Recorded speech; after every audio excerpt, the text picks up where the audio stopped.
4월 20일 부활주일을 맞이하여서 무전 일부 예배 드리겠습니다. 85장 찬송입니다.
이제 우리 함께 사도신경으로 신앙 고백을 드립니다. 전능하사 천지를 만드신 하나님 아버지를 내가 믿사오며 그 외아들 우리 주 예수 그리스도를 믿사오니 이는 성령으로 잉태하사 동정녀 마리아에게 나시고 본디오 빌라도에게 고난을 받으사 십자가에 못 박혀 죽으시고 사흘 만에 죽은 자 가운데서 다시 살아나시며 하늘에 오르사 전능하신 하나님 우편에 앉아 계시다가 저리로서 산 자와 죽은 자를 심판하러 오시리라. 성령을 믿사오며 거룩한 공회와 성도가 서로 교통하는 것과 죄를 사하여 주시는 것과 몸이 다시 사는 것과 영원히 사는 것을 믿사옵나이다. 아멘.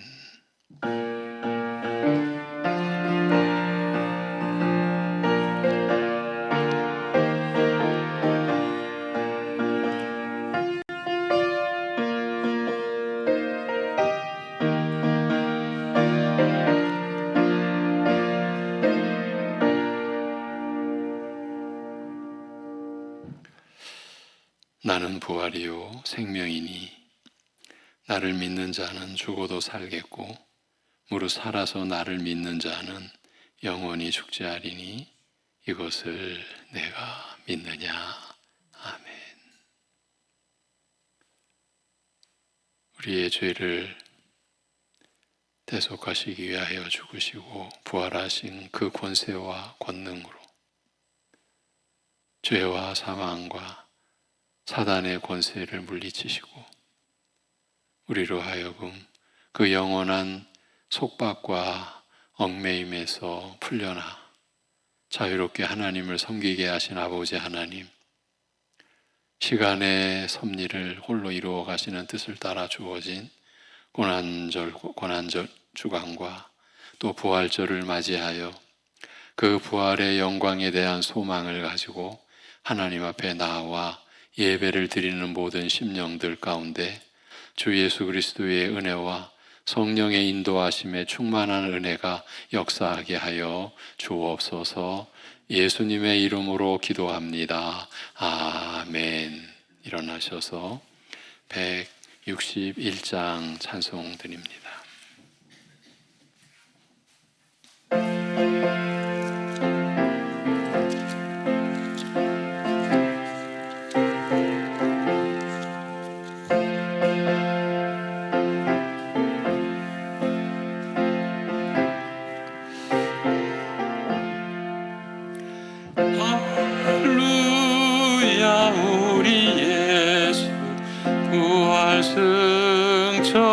승천하셨네. 세상 사람 찬양하니 천사와 다 바도다. 구주 예수 부활하사 사망 권세 이겼네. 구주 예수 부활하사 사망 권세 이겼네. 할렐루야. 우리 예수 왕의 왕이 되시고 우리들의 중보 되심 성령 증거하시네.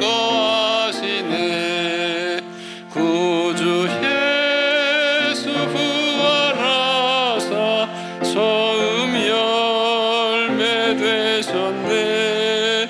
구주 예수 부활하사 열매 되셨네. 할렐루야. 우리 예수 흠과 티가 없도다. 무덤 속에 있는 죄인 주가 일으키시네. 구주 예수 부활하사 영광 주로 오시네. 구주 예수 부활하사 영광 주로 오시네. 아멘. 교동문 134번 부활절의 말씀입니다. 134번. 내가 받은 것을 먼저 너희에게 전하였노니 이는 성경대로 그리스도께서 우리 죄를 위하여 죽으시고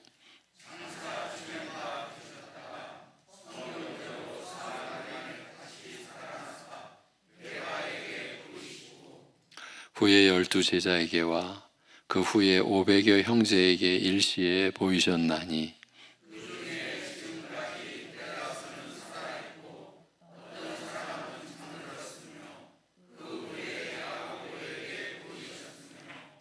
그 후에 모든 사도에게와 맨 나중에 만삭되지 못하여 난 자 같은 내게도 보이셨느니라.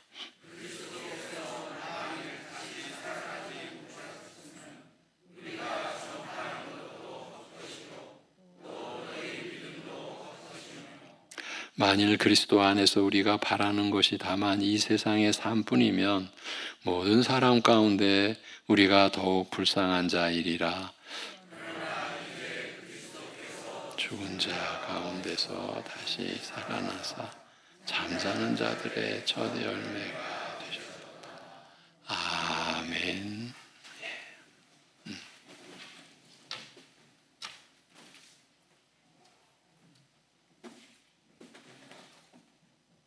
살아계신 하나님 아버지, 십자가로 승리하신 성자 예수님을 통해서 우리의 구원의 역사를 이루어 주신 성부 하나님의 은총과 성령 하나님의 늘 돌보아 주심에 감사드립니다.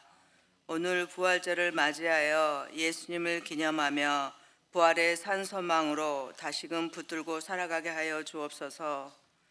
죄와 허물로 죽었던 우리를 살리신 예수님을 믿게 해 주심과 십자가의 보혈로 죄와 사망의 법으로부터 완전한 자유를 오늘도 누리게 하심을 감사드립니다. 항상 그리스도 예수 안에 살게 하시며 십자가를 붙들고 살아가는 삶이 되게 인도하여 주옵소서.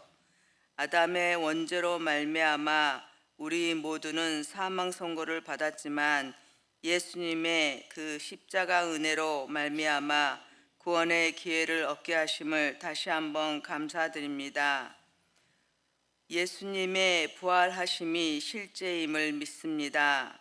나는 부활이요 생명이니 나를 믿는 자는 죽어도 살겠고 무릇 살아서 나를 믿는 자는 영원히 죽지 아니하리라는 말씀을 다시 한번 기억합니다. 오늘 이 부활의 기쁜 소식이 세상 모든 곳에 전파되길 원합니다. 모든 이들이 그 구원의 소식을 듣고 구원받기를 다시 한번 기도합니다. 이 시간 경제적인 문제와 질병의 문제 등으로 고통 중에 있는 모든 백성들이 부활의 기쁜 소식을 믿고 유한한 세상의 일을 벗고 구원과 영생의 기쁨을 누리기를 간절히 기도합니다. 전쟁과 재해로 고통을 당하는 이들에게도 부활하신 예수님이 찾아가 주셔서 그들의 모든 무거운 짐들로부터 해방되는 은혜가 있기를 간절히 기도합니다. 너무도 오랜 투병 생활로 지치고 절망 가운데 있는 이들에게도 부활의 소망으로 다시금 견뎌지는 은혜가 있기를 기도합니다. 오늘 있을 성찬식에 순전하고 바른 마음으로 참여하게 도와주시고 세상 일로 채워진 욕심들이 다시금 내려지게 해주시고 날 위하여 십자가에서 죽으신 예수 그리스도로 말미암아 내 안에서의 변화와 주님의 놀라운 사랑을 깊이 깨달을 수 있는 은혜도 허락해 주옵소서. 이제 말씀 전하실 담임 목사님과 가정 영육 강건하게 붙들어 주옵시고 맡기신 모든 사역 성령님 늘 붙들어 주옵소서. 우리에게 베풀어 주신 모든 것들은 주님의 은혜임을 다시 한번 감사드리오며 예수 그리스도 이름으로 기도하옵나이다. 아멘.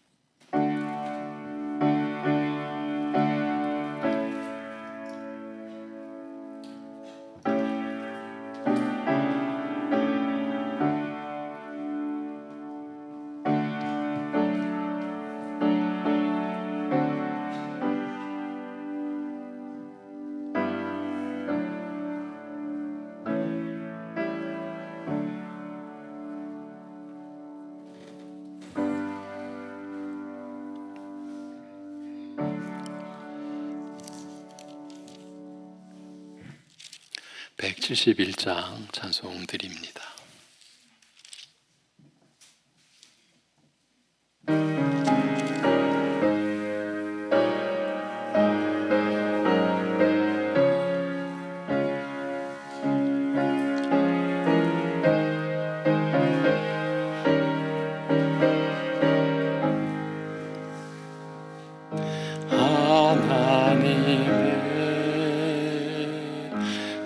독생자 예수 날 위하여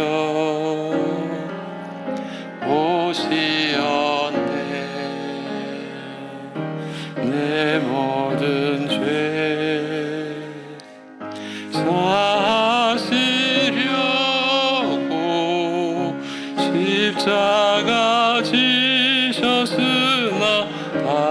다시 사셨네.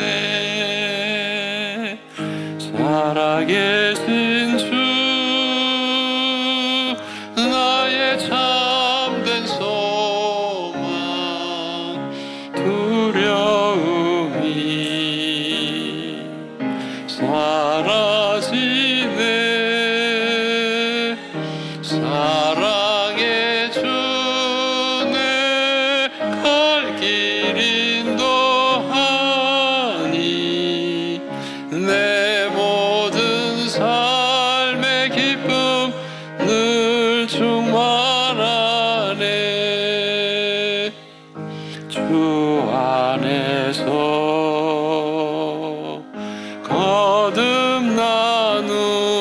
거듭나누리 기뻐하며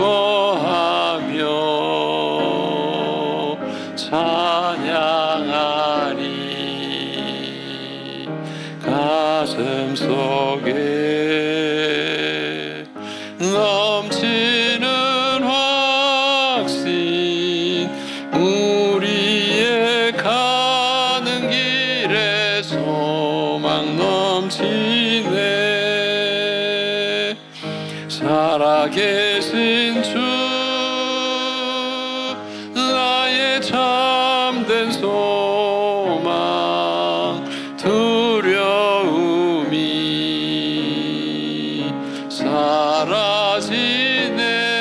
사라지네.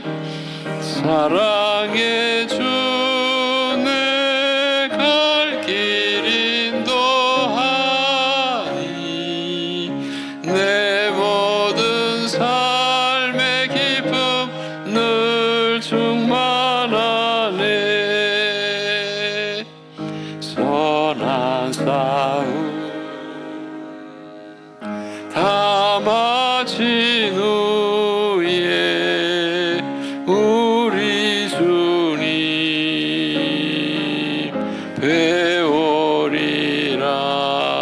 뵈오리라. 사망 권세 다 물리치고 주님이 다스리니 영광 넘치네. 살아계신 주 나의 참된 소망 두려움이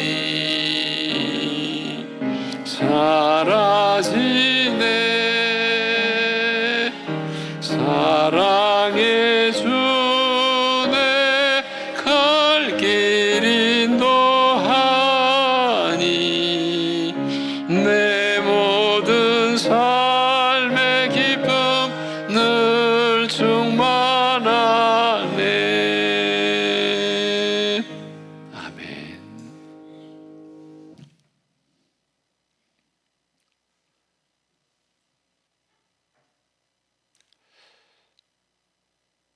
주님의 부활이 없었다면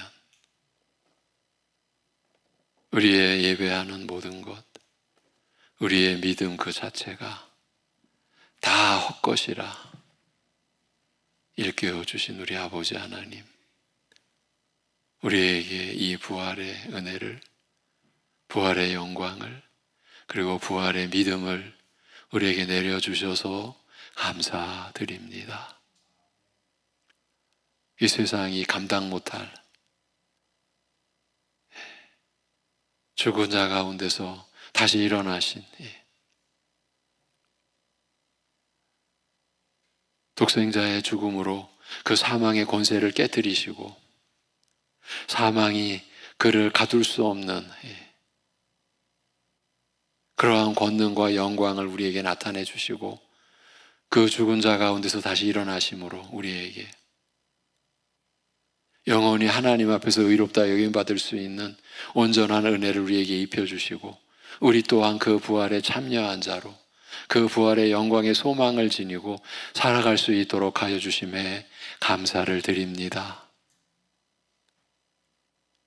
우리가 받은 구원의 그 은혜를 이루는 복음의 진리를 고난주간을 통해 그리고 부활절을 통해 우리가 다시금 우리의 마음에 새기고 우리가 받은 은혜의 깊이와 그 은혜의 충만함을 우리가 묵상하며 기도하며 그러기에 그 부활의 말씀을 다시금 새롭게 붙들며 그 말씀에 붙들리며 주님 앞에서 살아가기를 간구하고 소원하고 주님 앞에 우리의 마음을 드릴 수 있도록 하여 주심을 감사합니다. 그러한 믿음으로 이 시간 우리의 몸을 드리는 중심으로 아버지 하나님 앞에 부활절 감사의 예물과 우리의 창조주여 구속되어 주신 하나님을 고백하는 11조의 예물을 오늘도 올려드리며 때를 따라 도우시는 은혜를 우리가 입으며 살기에 각자의 처지에서 하나님께서 깨닫게 주시는 은혜로 감사의 예물을 드리며 우리가 살아가는 길과 목표가 절대 이 세상이 아니라 육신에 있지 아니하고 하나님의 나라에 있고 그래서 그 의를 구하는 것이 우리의 인생의 목표임을 알게 해주신 뜻을 따라 선교의 예물과 건축의 예물을 올려드리고 일용할 양식으로 날마다 죄사함의 은혜를 베풀어 주시고 시험에 들지 아니하고 악에서 구하여 주시는 은혜를 우리가 입으며 살기에 오늘도 주일 예물과 성미를 올려드리는 하나님 앞에 자신의 마음을 드리는 사랑하는 손길들 그 마음과 영혼을 받아 주옵시고 참으로 일생이 하나님의 선한 도구로 쓰여지는 생애가 되게 역사하여 주시옵소서. 아버지 하나님, 주님의 몸된 주님의 고난을 헛되이 하지 않는 삶을 고난주간 새벽 예배 말씀을 통해 우리가 묵상하며 그렇게 살지 못한 우리 자신을 회개하며 다시금 우리의 마음을 굳게 붙들고 참으로 주님의 고난의 그 영광을 그 비밀을 드러내는 삶을 우리가 살기를 간구했듯이 부활의 영광도 지난날의 과거의 일로만이 끝날 일이 아니요 장래에 주님 다시 오실 그때의 소망으로만 끝날 일이 아니라 그 부활의 권능과 권세가 믿음을 통해서 우리가 살아가는 지금 우리 안에서 역사하기를 소망하는 믿음을 아버지 하나님 앞에 드리며 또 말씀을 우리가 듣고자 하오니 이 시간 주의 말씀 우리의 심령 속에 임하게 하여 주옵시고 그리하여 날마다 죄와 사망과 사단의 권세에서 승리하는 주님의 온전한 승리를 힘입어 승리하는 삶을 살아가는 부활의 권능을 날마다 체험하는 삶을 살아가는 우리들 되게 인도하여 주시옵소서. 이 모든 것을 감사드리며 주 예수 그리스도의 이름으로 기도하옵나이다. 아멘. 빌립보서 3장 10절 11절입니다.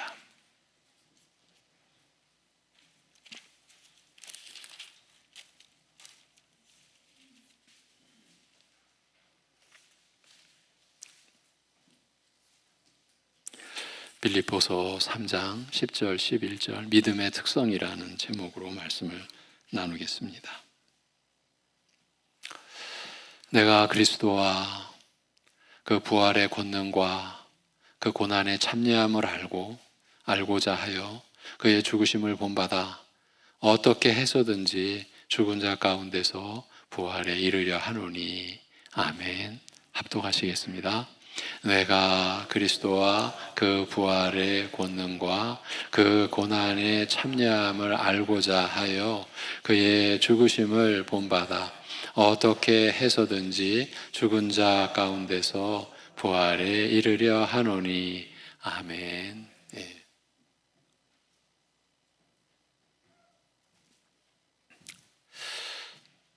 제가 기도 중에 고백하고 또 간구한 대로 지난 고난주간 그리스도의 고난을 헛되이 하지 않는 삶을 우리가 살기 위한 은혜와 또 그 은혜를 우리에게 제공해 주는 말씀을 나눴습니다. 오늘 부활절 감사 예배의 말씀도 그 맥을 같이 해서 우리를 위하여 죽으시고 부활하신 주님의 은혜를 헛되이 하지 않는 삶, 그 은혜를 실제로 우리가 누리며 사는 삶, 보다 직접적으로 부활의 그 권세를 우리가 체험하는 삶을 오늘 말씀을 통해서 어떻게 우리가 그 삶을 살아갈 수 있을지, 살아낼 수 있을지 그 요체는 믿음에 있다. 그 점을 오늘 또 확인하려고 합니다. 제가 찾아보니까 8년 전 이 말씀을 나눴더라고요. 이번에도 고난을 헛되이 하지 않는 삶의 그 실상을 우리가 살펴보듯이 부활의 삶, 과거의 부활이 아니라 미래만의 부활이 아니라 그 부활의 권능이 우리에게 준 은혜가 실제로 우리 안에서 날마다 펼쳐질 수 있는 그 삶을 살아간, 그리고 그 삶의 그 비결을 보여준 바울 사도의 이 본문을 오늘 보게 됩니다. 이 빌립보서의 오늘 본문 앞에서 그동안 바울은 믿는 사람들마저도 혼란에 빠뜨릴 수 있게 하는 교묘한 거짓 교훈에 대해 소상히 밝혔습니다. 그건 고난의 현실과 상황뿐만 아니라 거짓된 교리에 자기 몸과 마음을 들여놓는 것도 성령 안에서 성도들에게 임하는 참된 기쁨을 빼앗아가기 때문입니다. 그래서 바울 자신도 한때 깊이 빠졌던 가장 그럴듯한 거짓 교훈을 드러내고, 바울 자신이 빠져 있었었죠. 그런 거짓 교훈을 드러내고 구원 얻는 참된 믿음은 어떻게 예수 그리스도 안에서만 주어지는 것인지 이 점을 설명했습니다. 자기 의가 아니라 예수님을 통해 내려지는 하나님의 의요, 그 의를 의지하고 자랑하는 일에 조금이라도 방해되는 것들은 아무리 선하고 착하고 열심 있고 날 때부터 잘한 것만 있다고 해도 배설물처럼 여기는 것이 마땅하다라고 하였습니다. 그러니까 그리스도 밖에 있을 때 바울이 자기를 자랑스럽게 여겼던 것, 그 모든 것을 배설물로 여기는 것이 마땅하다. 예수 그리스도를 믿는 믿음으로만 구원 얻게 된다는 진리에 대해 모든 성도들이 예외 없이 명확하게 이해하고 그 믿음을 소유하기를 이 사도는 원했던 것입니다. 이제 그런 다음 오늘 본문 말씀은 바로 그 믿음을 설명하는 부분입니다. 요즘 제 마음속에는 믿음에 대한 의문, 질문이 자리 잡고 있습니다. 6월달 교사교실을 열고자 한 동기도, 우리 자녀들이 믿음을 갖는다라는 것이 어떻게 가능할까? 그런 의문 속에서 마련을 했는데, 오늘 이 믿음을 설명하는 부분의 말씀을 여러분과 나누면서 지금 우리의 믿음을, 그 믿음의 상태를, 그리고 믿음의 내용을 돌아보자라는 거예요. 우리말 성경은 이 구절을 어떻게 해석해야 하는지에 대해 여러 가능성을 가진 것으로 번역되어 있는데, 원래 이 문단은 8절부터 11절까지 하나로 연결되어 있는 긴 문장입니다. 바울은 이렇게 긴 문장을 종종 사용을 합니다. 그리고 본문 앞에서 바울은 예수를 아는 지식이 가장 뛰어남을 알고서는 그 전에 자기가 의지하고 자랑하였던 모든 자기 의를 배설물로 여기는 이유를 예수님과 연합된 것과 믿음으로 말미암는 하나님의 의를 귀하게 여기기 때문이라고 하였습니다. 여러분, 교회 안에서 살아가는 우리는 자기 의를 색출해내야 합니다. 자기 자랑거리를 색출해내야 합니다. 그리고 그것을 예수 그리스도 안에서 성령의 인도하심을 따라 배설물로 여길 수 있는 믿음에 우리가 이르러야 합니다.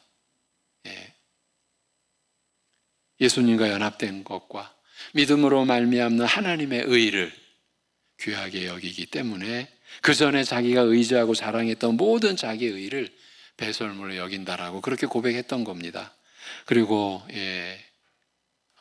또 어쩔 수 없이 오늘도 원문을 거론할 수밖에 없는데, 이 원문인 헬라어 성경은 9절 마지막이, 오늘 본문 앞에 9절 마지막이 믿음으로라는 단어로 되어 있습니다.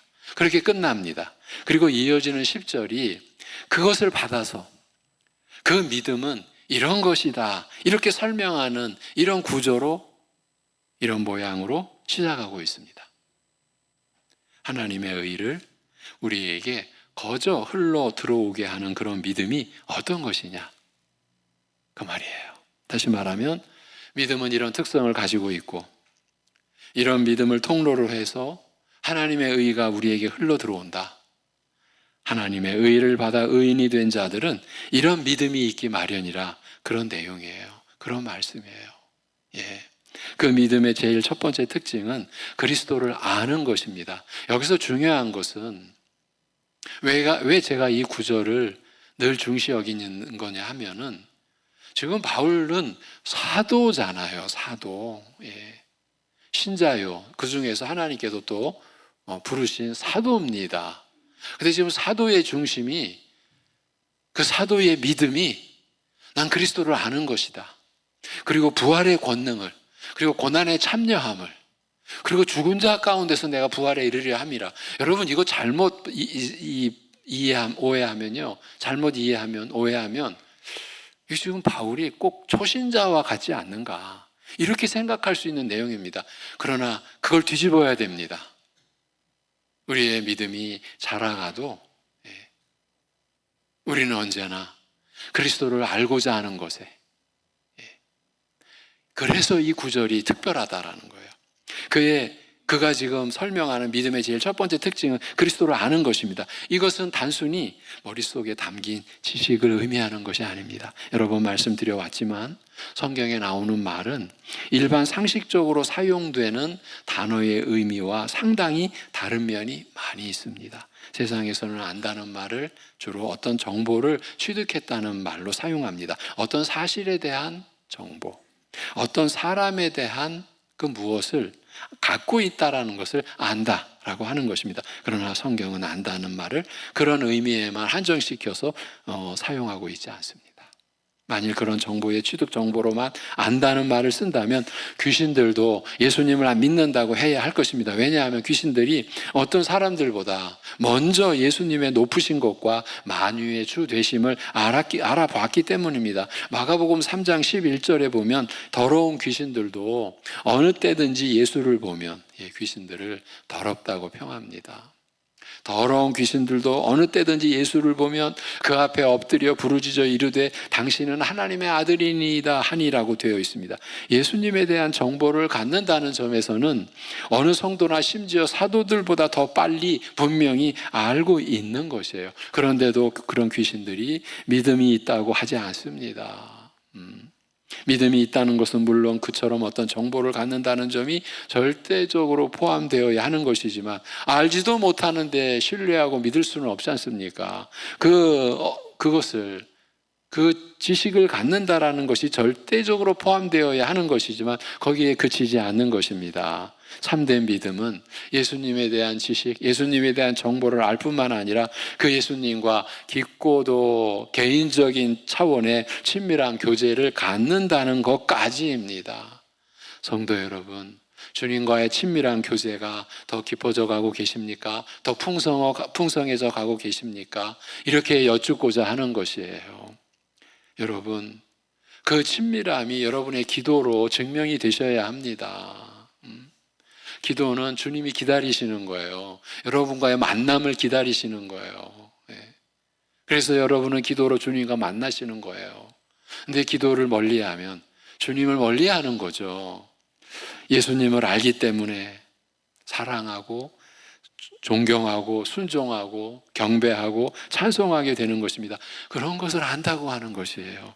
지금 바울 사도는 사도로서 온갖 고난을, 여러분이 상상할 수 없는 매맞음과 핍박과 말로 다 할 수 없는 박해 속에 마물의 찢기같이 그렇게 여겨지는 가운데 이 영광된 복음을 전하는데, 그러면서도 이 빌립보서는 지금 감옥 속에서 쓰여진, 내일 죽을지도 모르는 그런 가운데서도 나는 주 안에서 기쁘다, 교회도 주 안에서 기뻐하라, 이런 빌립보서를 보낸 것 아닙니까? 그런 사도가 지금 자신의 삶의 목적은 그리스도를 아는 것에 있다. 이 지금 사도의 삶의 목적을 말하는 거예요. 믿음은 그리스도를 아는 것이다. 나는 여전히 그 믿음으로 살며 복음을 전한다. 그 믿음은 나로 하여금 그리스도를 알게 하는 데에 있다. 그리스도와의 더 인격적인 교제 가운데 들어가는 데에 있다. 여러분, 그리스도와의 인격적인 교제 가운데 들어가지 않고서는 우리가 변화되지 않습니다. 우리가 주님을 닮아갈 수가 없어요. 그래서 바울 사도도 여전히 나는 그리스도를 아는 것에 있다. 이것이 내가 받은 믿음, 성도 여러분이 받아야 될 받은 믿음의 내용이어야 한다. 지금 그 얘기를 하는 거예요. 일반적으로 안다는 것과는 그런 점에서 다르다라는 것을 여러분 충분히 느끼시겠죠? 특히 귀신들이 예수님을 그 권세와 능력을 알아보고서도 순종과 경배하기를 거부하는 것을 보면 이 안다는 것이 얼마나 특별한 것인가를 알 수 있습니다. 믿음은 먼저 예수님을 이렇게 아는 것입니다. 여러분, 한 번 아는 것으로 끝날 게 아니고요. 어느 정도 알았다고 이제 됐다고 할 게 아니죠. 우리가 육신으로 살아가는 평생 내내 우리는 그리스도를 알아가는 가운데 있는 거예요. 주님과의 더 깊은 교제 안에 들어가고자 하는 그러한 소원과 갈망이 우리 안에 있는 거죠. 그것이 믿음 안에서 우리가 받게 되는 거죠. 그런데 믿음은 그것을 아는 것에 끝나지 않습니다. 두 번째 믿음의 특징은 그 부활의 권능을 아는 것입니다. 이것도 부활에 대한 추상적인 지식을 아는 정도를 말하는 것이 아닙니다.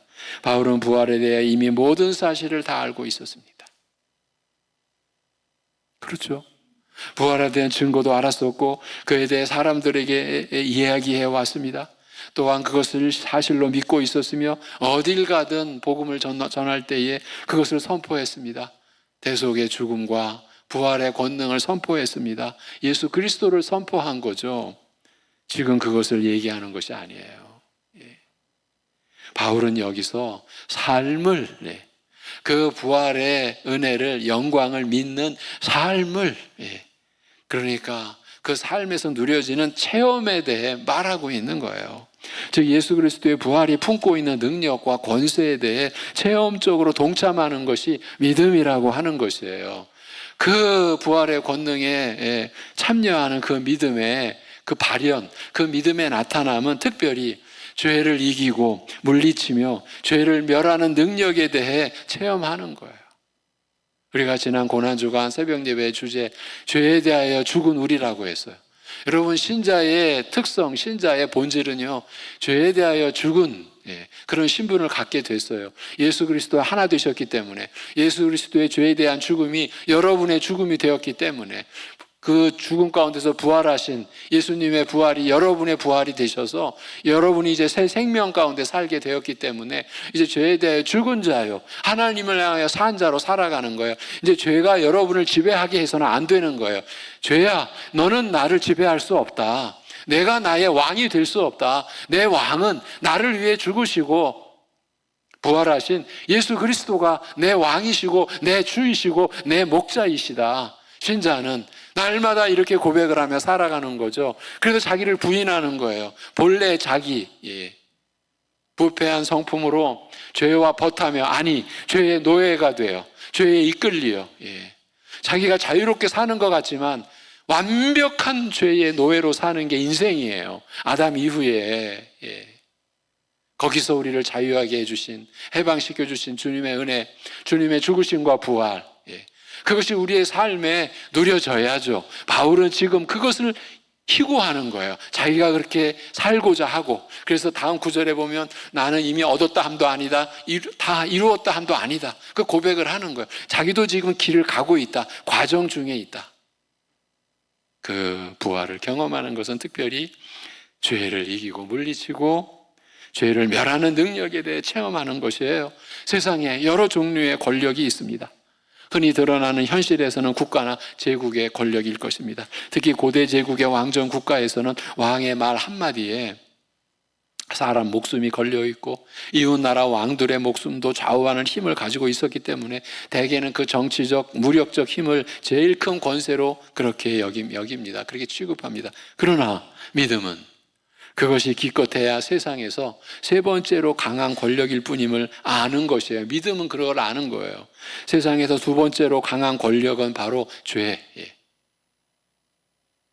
세상 그 정치적 권력이 세 번째 권력이라고 했어요. 두 번째로 강한 권력은 바로 죄라. 지금도 그렇습니다. 왜냐하면 죄는 아수르나 바벨론 또는 헬라나 로마 제국의 권력보다 훨씬 더 무서운 압제를 통하여 인간들을 꽉 움켜쥐고 악의 상태에 빠져 있게 만들기 때문입니다. 실은 죄의 권세가 더욱 강력한 것입니다. 그러나 세상에서 가장 강한 능력은 바로 예수님의 부활의 권능, 즉 하나님의 능력인 것이죠. 왜냐하면 오직 이 능력만이 모든 사람의 죄를 멸할 수 있을 뿐만 아니라 한번 걸리면 죽을 때까지 풀려날 수 없는 그 죄의 올무에서도 노연하게 할 수 있기 때문입니다. 이 권세가 어떤 제국의 군대보다, 어떤 최첨단 무기와 강력한 나라들의 권세보다 실은 더 크고 강력한 것임을 우리는 믿음으로 아는 거예요.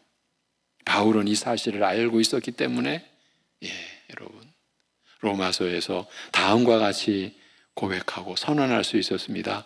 로마서 8장 1절에서 4절입니다. 준비됐죠? 시작. 그러므로 이제 그리스도 예수 안에 있는 자에게는 결코 정죄함이 없나니 이는 그리스도 예수 안에 있는 생명의 성령의 법이 죄와 사망의 법에서 너를 해방하였음이라. 율법이 육신으로 말미암아 연약하여 할 수 없는 그것을 하나님은 하시나니 그 죄로 말미암아 자기 아들을 죄 있는 육신의 모양으로 보내어 육신의 죄를 정하사 육신을 따르지 않고 그 영을 따라 행하는 우리에게 율법의 요구가 이루어지게 하려 하심이니라. 아멘. 그걸 체험하여, 이 은혜를 체험하여 실제로 갖고 있는 것이 믿음입니다. 부활이야말로 예수님이 가장 강력한 권세를 갖고 계시다라는 것을 현실적으로 경험하고 소유하는 것입니다. 믿음은 그런 속성을 가지고 있습니다. 우리를 죄와 사망과 사단의 권세에서 완전히 노연하게 하신, 해방시켜 주신 그 자유를 누리는 것이 날마다 부활을 소유하는 믿음인 거예요. 바울은 이 삶을 갈망한 거예요. 그리고 그렇게 살아가면서 이 삶을 제시한 거예요. 세 번째 믿음의 특징은 그 고난에 참여함을 아는 것이에요. 그게 뭔지를 경험으로 소유한다라는 거예요.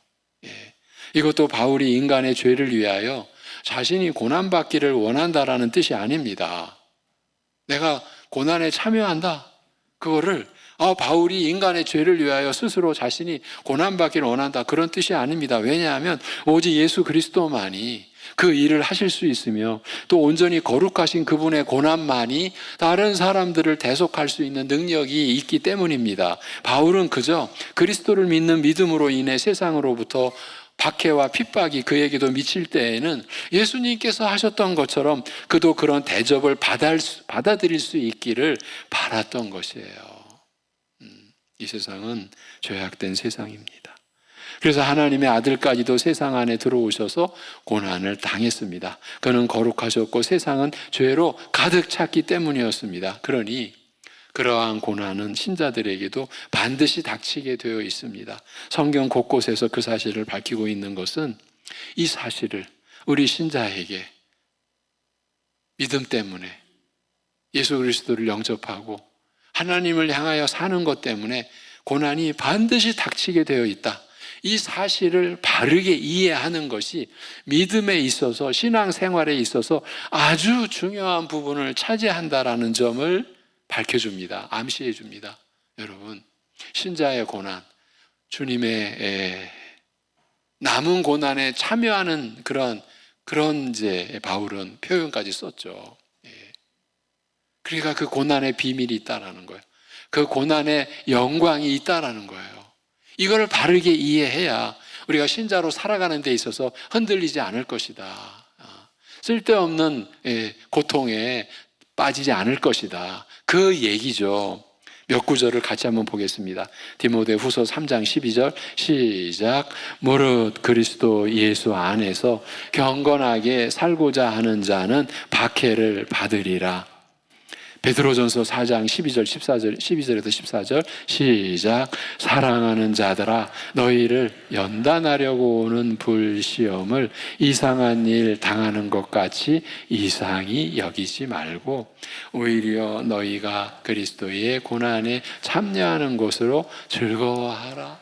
이는 영광을 나타내실 때에 너희로 즐거워하고 기뻐하게 하려 함이라. 너희가 그리스도의 이름으로 치욕을 당하면 복 있는 자로다. 영광의 영 곧 하나님의 영이 너희 위에 계심이라. 아멘. 물론 예수님께서 먼저 이 사실을 가르치셨습니다. 요한복음 16장 33절 시작. 이것을 너희에게 이르는 것은 너희로 내 안에서 평안을 누리게 하려 함이라. 세상에서 너희가 환난을 당하나 담대하라. 내가 세상을 이기었노라. 아멘. 믿음은 고난받을 때 이런 말씀이 자기에게 이루어지는 중인 줄 알고 인내하고 기도하고 또 어떤 면에서는 내가 하나님께 속하였으며 하나님의 영이 우리 위에 있는 증거인 줄 알고 기뻐하기도 하는 것이에요. 고통스럽고 절망적이고 힘들지만 이 고난이 주님께서 하나님의 아들이신 것과 거룩하신 것 때문에 받으신 것과 크기는 달라도 동일한 이유와 소속 때문에 받는 것임을 알고 고난받을 때에 단지 예수님처럼 반응하기를 원하는 것이에요. 고난당할 때 이런 자세로 당하면서 여전히 하나님을 믿고 경배하는 자로 사는 것이에요. 불평과 원망을 떨쳐내는 거예요. 이것이 믿음이에요. 필요하다면 내 생명까지 기꺼이 드릴 준비가 되어 있음을, 거기까지 우리의 믿음은 우리를 이끌어가는 거예요. 그의 죽으심을 본받아라는 말이 그 뜻입니다. 이 말은 내가 하나님께 순종하게 된 나머지 나보다 앞서 주님께서 그렇게 하셨듯이 필요하다면 내 생명까지 기꺼이 드릴 준비가 되어 있음을 말해주고 있는 거예요. 그것이 믿음입니다. 고난에 참여함을 아는 것입니다. 바울은 고난을 겪을 때 그런 자세와 마음을 버리지 않는 자가 되는 것이 가장 중요한 목표이자 그의 목적이었어요. 사는 목적. 내 생명을 빼앗기는 일이 필요하다면 거기까지 고난을 당해도 오히려 기도하고 기뻐하고 찬송하며 경배하는 자로 사는 것을 바라는 것이에요. 여러분, 믿음은 그런 중대한 특징을 갖고 있어요. 우리가 주 예수 그리스도를 믿는다는 믿음의 차원이, 믿음의 고귀함이, 믿음의 비밀이 죽음까지도 그 가치를 막지 못하는 그런 믿음이라는 것이에요. 여러분이 받은 믿음이 그 믿음이에요. 여러분이 믿음 가진 게 아니에요. 정말 그 착각에서 빨리 벗어나시는 게 은혜예요. 내가 믿었는데. 죽었다 깨어나도요, 우리는 내가 믿을 수가 없어요. 하나님이 믿음을 주셔야 돼요. 그래서 히브리서 12장 2절에 믿음의 주요 온전케 하시는 이인 예수 그리스도, 예수를 바라보자라고 했을 때 믿음의 주라고 할 때 그 주가 시작하시는 자, 창시자 그 뜻이에요. 여러분의 믿음이, 하나님을 알고 예수 그리스도를 믿는 그 믿음이 여러분 안에서 시작된 것이 우리가 마치 믿은 것처럼 주님이 그렇게 해주셨지만 주님이 친히 성령님을 통해서 말씀을 들음으로 인하여서 그리스도의 말씀을 들음으로 인하여서 여러분 안에 믿음이 일어나게 하신 거라고요. 믿음의 네 번째 특징이 있습니다. 그건 부활을 소유한 자로 나타나는 것이에요. 지금 부활이 또 나옵니다. 죽은 자 가운데서 부활에 이르려 하노니라는 말씀이 그 뜻이에요. 이 말씀도 단순히 죽은 다음에 부활을 바란다라는 뜻이 아닙니다. 지금 바울이 죽음 이후의 삶에 대해 염려하거나 확신을 갖고 있지 못하다라는 뜻으로 이해되어져서는 안 됩니다. 절대 안 됩니다. 그는 모든 성도들에게 부활의 확실성을 강조하여 선포한 사람이에요. 로마서 8장 38, 39절 시작. 내가 확신하노니 사망이나 생명이나 천사들이나 권세자들이나 현재일이나 장래일이나 능력이나 높음이나 깊음이나 다른 어떤 피조물이라도 우리를 우리 주 그리스도 예수 안에 있는 하나님의 사랑에서 끊을 수 없으리라. 아멘. 이렇게 하신 말씀이 그 점을 증명합니다. 그 자신이 누구보다 더 큰 확신을 갖고 있었기 때문에 이 같은 권면이 나올 수 있었던 것이에요.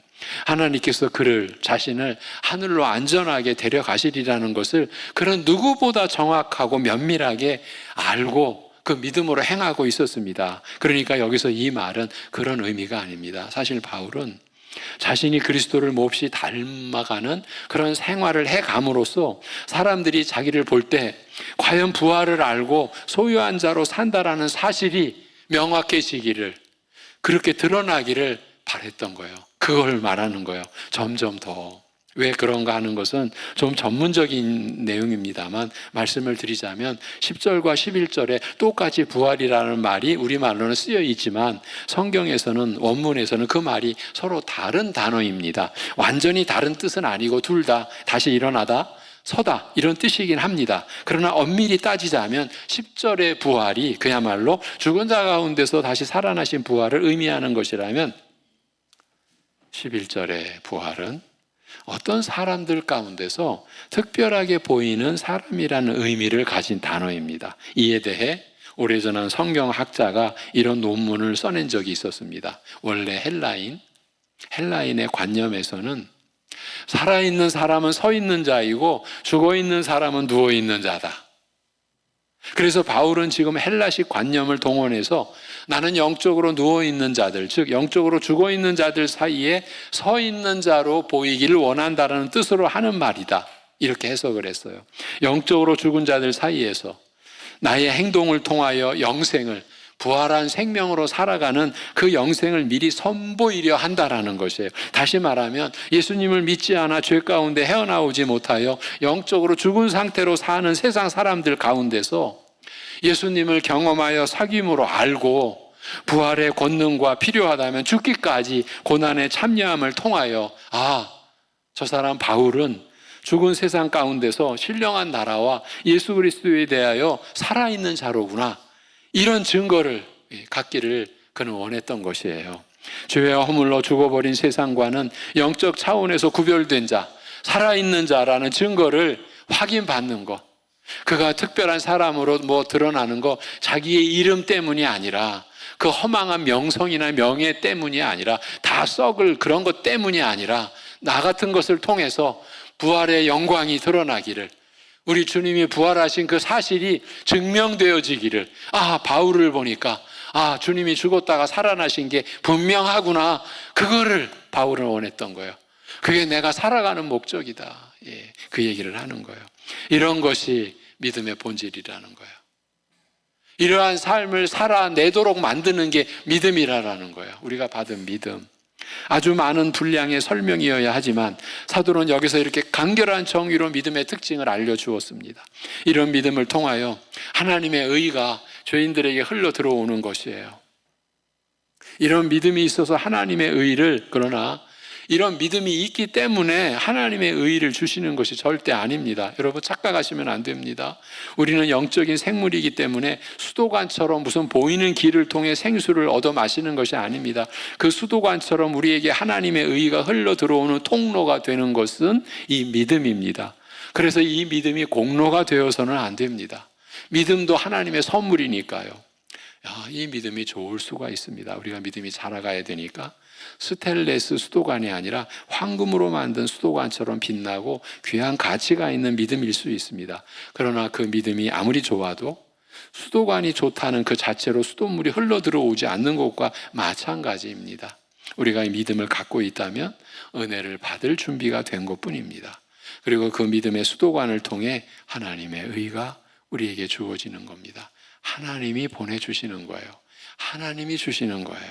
오늘날은 믿음에 대해 너무도 심한 왜곡과 무지가 판을 치고 있어서 가짜가 오히려 진짜인 것처럼 행세하는 시대입니다. 여러분, 우리가 그런 시대를 살고 있습니다. 그러나 여러분은 참된 믿음을 가지신 자로 증거되시기를 바랍니다. 그런 믿음이 고난의 현실과 거짓 선생들의 거짓 교훈으로부터 여러분 자신을 지켜 속에서부터 솟아나오는 참된 기쁨을 가질 수 있게 해주기 때문입니다. 기도하겠습니다. 하나님 아버지, 우리의 믿음 안에 거짓된 내용들, 말씀의 거울에 우리 자신을 비추어 그 왜곡되고 거짓된 것들이 우리가 회개함으로 그리고 성령의 인도하심으로 인하여서 우리가 회개하며 그 거짓된 것을 뽑아내버릴 수 있는 은혜를 우리에게 내려 주시옵소서. 우리가 이러한 믿음의 본질, 참된 믿음의 내용을 가지고, 그래야 그 믿음이 우리의 심령 안에 충만해짐으로 인하여서 우리가 실제로 믿음으로 사는 고백이, 주님의 힘과 지혜로 주님의 말씀으로 사는 고백이 우리 교회, 우리 사랑하는 성도들의 모두의 고백이 되게 인도하여 주시옵소서. 이제 우리를 위해 죽으시고 부활하신 그 주님의 은혜를 우리가 말씀의 양식을, 늘 보고 듣는 양식을 먹는 양식으로 받고자 합니다. 이제 성찬식을 베풀고자 합니다. 이 은혜를 우리에게 약속하셨사오니 오늘 우리에게 이곳에 주님이 영적으로 임재하셔서 떡을 뗄 때 우리를 위해 찢기신 주님의 살을 기억하게 하시고, 잔을 받을 때에 우리의 죄를 사하시기 위하여 흘리신 그 피를, 죽으시기 위하여 흘리신 그 피를 우리가 기억하는, 그래서 우리의 믿음이 새로워지고 충만해지는 역사가 일어나게 하여 주시옵소서. 우리 주 예수 그리스도의 이름으로 기도하옵나이다. 아멘. 이제 일부 예배는 성찬만 있습니다. 성찬식을 거행하겠습니다. 장로님들께서 준비해 주시기 바랍니다.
이 성찬은 사람이나 교회가 만든 의식이 아닙니다. 예수님께서 잡히시기 전에 제자들과 함께 하신 만찬에서 최후의 유월절 그 만찬, 마지막 만찬에서 시작이 되었습니다. 주님은 그의 몸과 피로 성찬을 제정하시고 세상 끝날까지 성찬을 베풀도록 명하셨습니다. 그래서 교회는 세례교인, 입교인, 세례교인들로 하여금 이 성찬에 참여하는 의식을 베풀게 됩니다. 이 자리에 아직 세례를 받지 못하신 분들은 기도하심으로 주님의 은혜를 간구하시는 믿음으로 참여하시고 떡과 잔은 세례를 받으신 후에 받으시기를 바랍니다. 우리 뒤에 있는 우리 해리몬 친구들, 제가 해리몬에 있을 때 세례를 베풀었으니까 저 친구들에게도 떡과 잔을 제공해 주시면 되겠습니다. 그런데 교회는 또 하나 말씀에 따라서 한 가지 말씀을 드립니다. 지금 하나님 앞에서 자신의 마음이 힘들어서 이 성찬을 받을 수 없는 그러한 마음이시라면 받지 않을 수 있습니다. 주님의 은혜가 끊어진다라는 뜻이 결코 아닙니다. 우리의 신앙 양심의 정결함을 우리가 지켜가야 하기 때문에 드리는 권고입니다. 그러면서도 또 권고합니다. 그럼에도 하나님 아버지 앞에 간절히 회개하는 심정으로 이 잔과 이 떡을 받고자 하는 믿음을 가지실 수 있다면 하나님 앞에 긍휼을 구하는 마음으로 이 성찬에 참여하실 수 있습니다.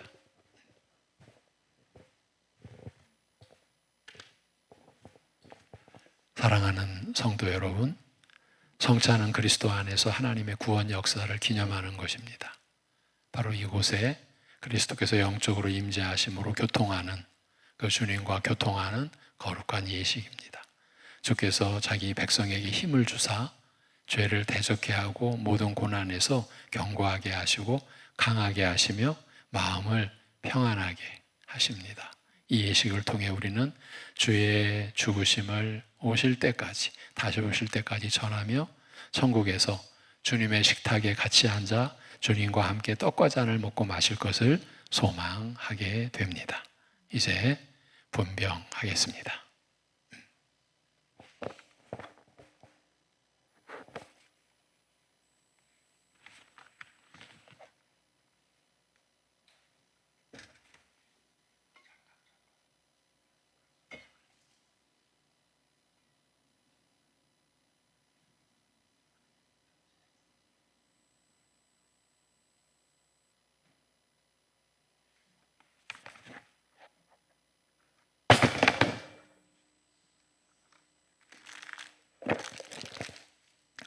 주 예수 그리스도께서 잡히시기 전에 떡을 가지사 축사하시고 떼어 주셨으므로 저도 지금 주의 이름으로 이 떡을 나누어 드리니 받으십시오.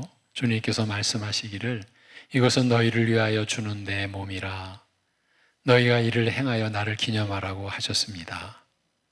우리가 이 떡을 받기 전에 기도하겠습니다. 받아 먹어라. 이것이 너희를 위하여 주는 내 몸이라. 너희는 이를 행하여 나를 기념하라 말씀하신 주님, 세우신 뜻에 의지하여 주의 성찬을 베풀고 떡을 나누고자 합니다. 이 예식에 그 약속하신 은혜 내려 주시옵소서. 우리 주 예수 그리스도의 이름으로 기도합니다. 아멘.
진실로 진실로 너희에게 이르노니 믿는 자는 영생을 가졌나니 내가 곧 생명의 떡이로라.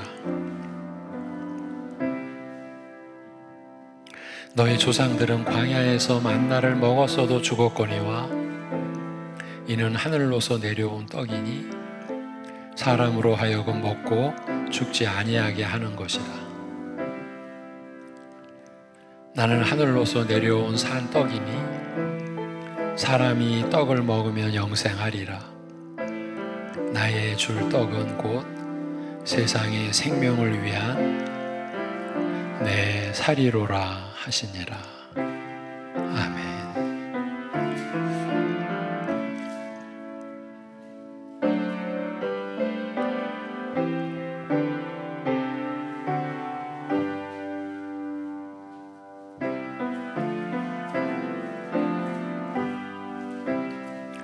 예수께서 이르시되 내가 진실로 진실로 너희에게 이르노니 인자의 살을 먹지 아니하고 인자의 피를 마시지 아니하면 너희 속에 생명이 없느니라.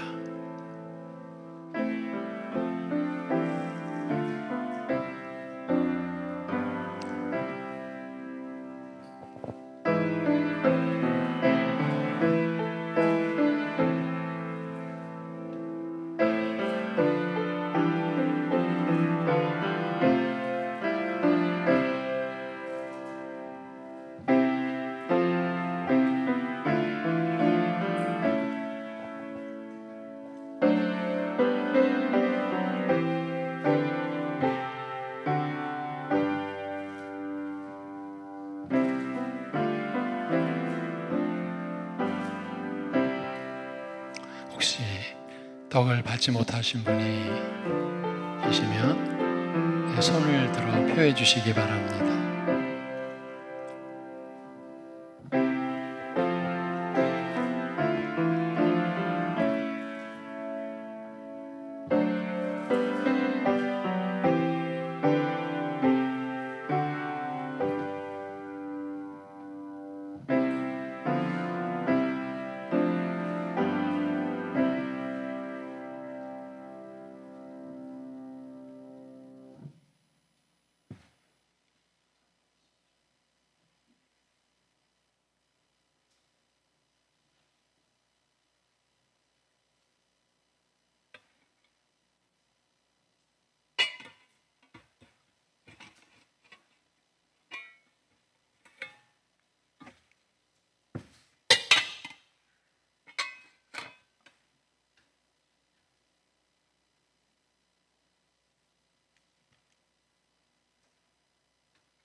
이어서 분잔 있겠습니다.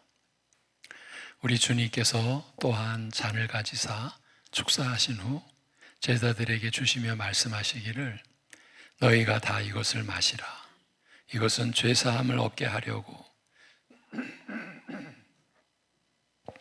많은 사람을 위하여 흘리는 바 나의 피 곧 언약의 피니라고 하셨습니다. 이제 우리도 이 잔을 나누고자 합니다. 먼저 기도드리겠습니다. 식후에 잔을 가지사 살해하시고 나누어 주신 주님, 내 살을 먹고 내 피를 마시는 자는 영생을 가졌고 마지막 날에 내가 그를 다시 살리신다 하셨사오니 이 잔을 받는 우리 모두에게 복 주시기를 간구하오며 우리 주 예수 그리스도의 이름으로 기도하옵나이다. 아멘.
우리의 전한 것을 누가 믿었느냐? 여호와의 팔이 네게 나타났느냐? 그는 주 앞에서 자라나기를 연한 순 같고 마른 땅에서 나온 줄기 같아서 고운 모양도 없고 풍채도 없은즉 우리의 보기에 흠모할 만한 아름다운 것이 없도다. 그는 멸시를 받아서 사람에게 싫어 버림바 되었으며 강고를 많이 겪었으며 질고를 아는 자라. 마치 사람들에게 얼굴을 가리고 보지 않음을 받은 자 같아서 멸시를 당하였고 우리도 그를 귀히 여기지 아니하였도다. 그는 실로 우리의 질고를 지고 우리의 슬픔을 당하였거늘 우리는 생각하기를 그는 징벌을 받아서 하나님에게 맞으며 고난을 당한다 하였노라.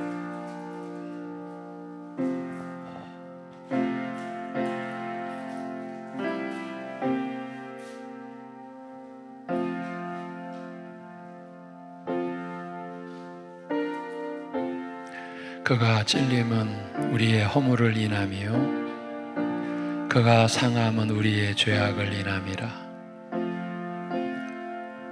그가 징계를 받음으로 우리가 평화를 누리고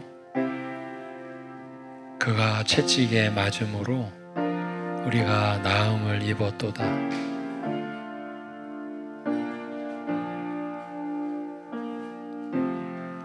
우리는 다 양 같아서 그릇 행하여 각기 제 길로 갔거늘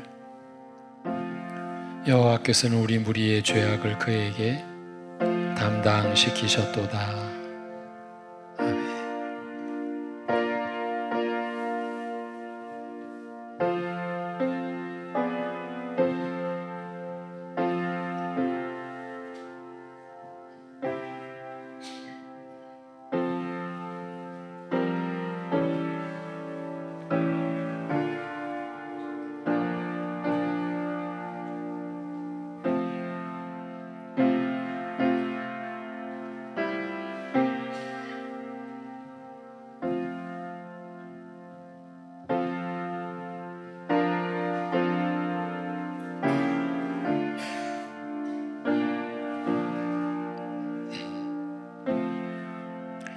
내가 너희에게 전한 것은 주께 받은 것이니 곧 주 예수께서 잡히시던 밤에 떡을 가지사 축사하시고 떼어 이르시되 이것은 너희를 위하는 내 몸이니 이것을 행하여 나를 기념하라 하시고 식후에 또한 이와 같이 잔을 가지시고 이르시되 이 잔은 내 피로 세운 새 언약이니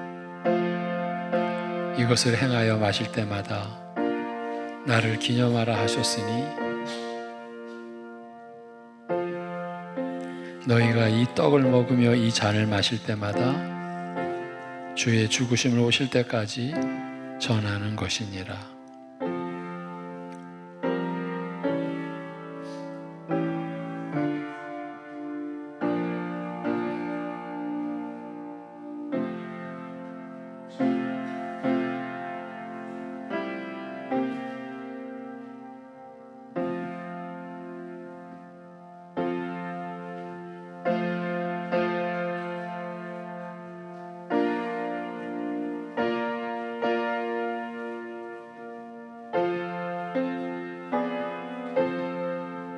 그러므로 누구든지 주의 떡이나 잔을 합당치 않게 먹고 마시는 자는 주의 몸과 피를 범하는 죄가 있느니라.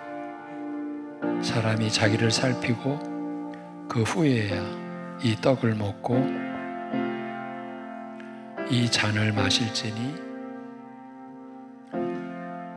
주의 몸을 분별하지 못하고 먹고 마시는 자는 자기의 죄를 먹고 마시는 것이니라. 아멘.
기도드리겠습니다.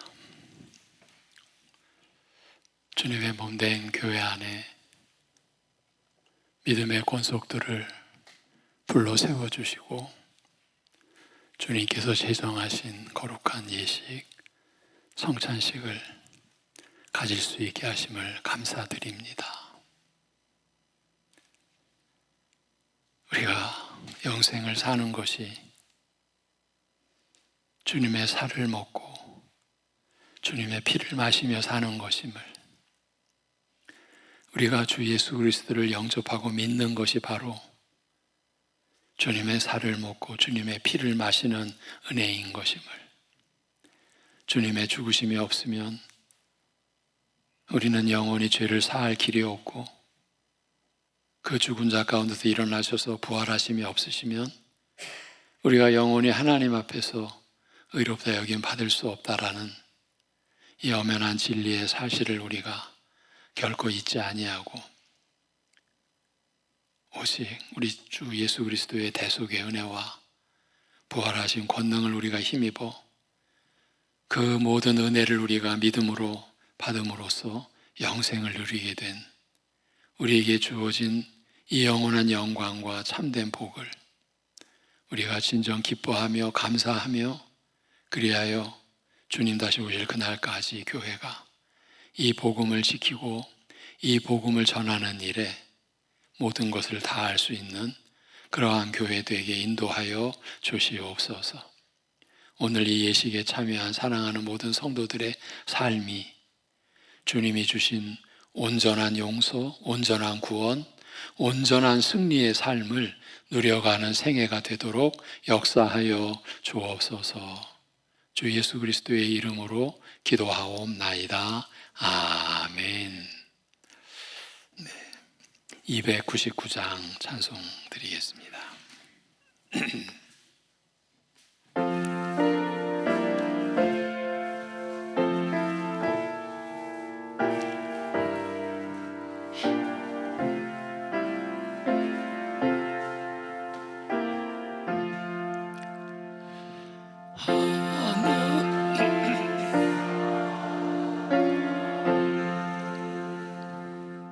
온전한 참사랑 내 맘에 부어 주시사 충만케 하소서. 내 주님 참사랑 햇빛과 같으니 그 사랑 내게 비추사 뜨겁게 하소서. 그 사랑 앞에는 풍파도 그치며 어두운 밤도 안하니 그 힘이 크도다.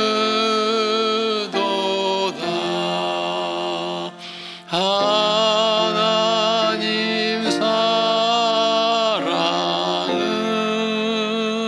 온전한 참사랑 내 맘과 영에 채우사 새 힘을 주소서.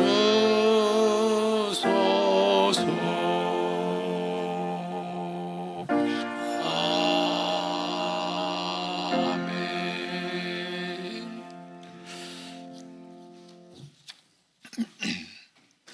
네, 오늘 부활주일 감사 예배로 드리며 2부 예배에서는 세례와 또 부활절 칸타타 또 있습니다. 오늘 저녁 예배는 일여전도의 헌신 예배로 드리며 그 예배를 위한 찬양 연습이 저녁 6시 1층 유치부실에서 있습니다. 늘 월 셋째 주일로 갖게 되는 전도의 원래를 부활주일로 인하여서 27일 주일로 변경하는 것을 양해 바랍니다. 효도관광 출발 일정 안내를 드립니다. 4월 29일 화요일이고 아침 8시 교회 건너편 성주 초교 앞에서 출발하는데 신청하신 분들은 7시 30분부터 7시 50분까지 탑승을 완료해 주시기를 바란다. 친교부에서 이렇게 안내를 부탁을 하셨습니다.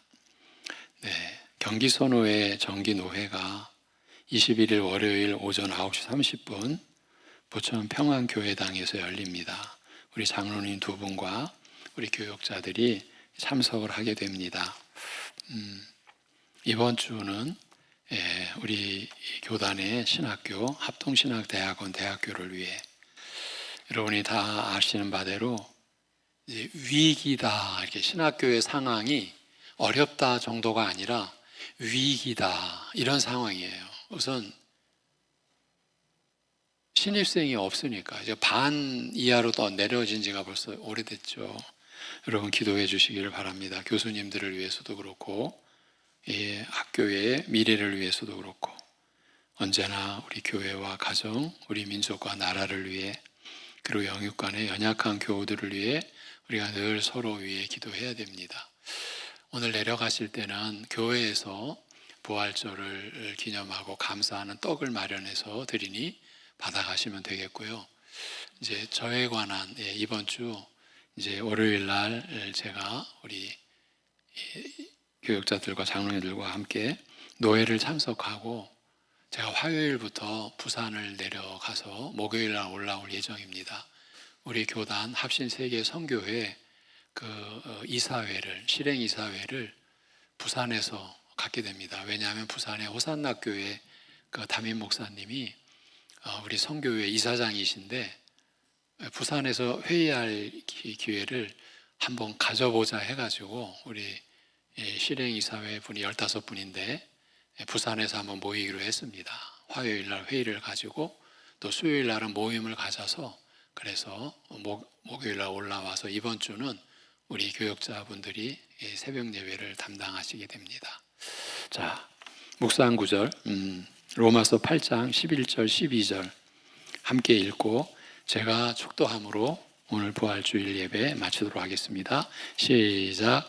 예수를 죽은 자 가운데서 살리신 이의 영이 너희 안에 거하시면 그리스도 예수를 죽은 자 가운데서 살리신 이가 너희 안에 거하시는 그의 영으로 말미암아 너희 죽을 몸도 살리시리라. 그러므로 형제들아 우리가 빚진 자로 돼 육신에게 져서 육신대로 살 것이 아니니라. 아멘. 축도하겠습니다.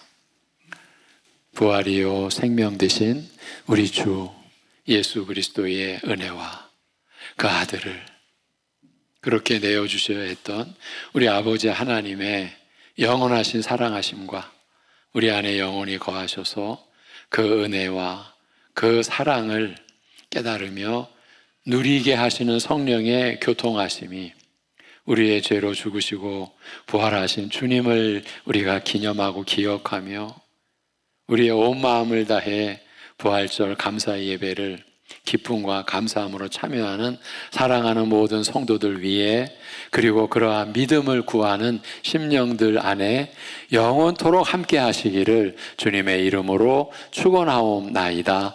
아멘.